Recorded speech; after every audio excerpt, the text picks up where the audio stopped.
Nelson Mandelaan yeroo yuunivarsiitii keessatti barumsa seeraa barachaa ture sanatti waan isa mudate kana dhageeffadhu irraa baratta.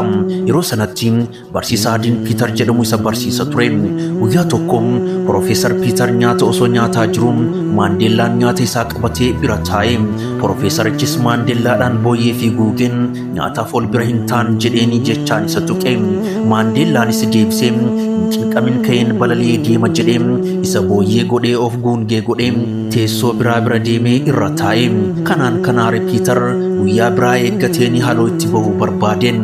Haaluma kanaan guyyaa tokko Profeesarichis kutaa keessatti otoo barsiisaa jiru Mandelaadhaan gaaffii tokko gaafateeni. Mandelaadhaan otoo karaa irra deemtu osoo boorsaa lama argatte tokko kan qarshii qabu tokko ammoo kan ogummaa yookiin beekumsa qabu osoo argatte kan fudhatta jedheeni. Mandelaanis kan qarshii qabu fudhadha jedhee deebiseefi.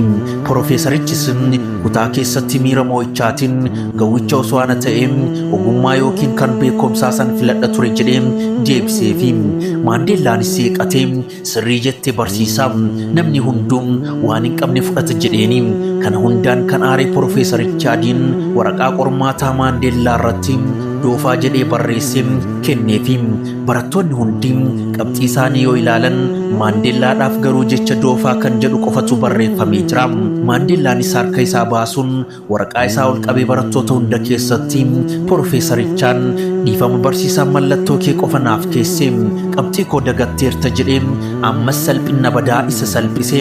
Seenaa kana irraa gabaabumatti wanti hubannu yeroo hundaa ofii gamna taanii nama doofaa gochuun ofitti amanamummaa daangaa darbii qabaachuun miira aariin yookiin tuffiin nama madaaluu akka hin qabne seenaa kana irraa baranna. Namoonni hedduun koomentii irratti gurbaa qaxalee jechuun barreessanii hordoftoota hedduu horachaa jiru. Atis gurbaa qaxalee jechuun barreessi. Namoota gurbaa qaxalee jedhanii barreessan hundaa fuloo godhi, fuloo baakii deebisi. Hordoftoota keessan haala kanaan guddifadhaa.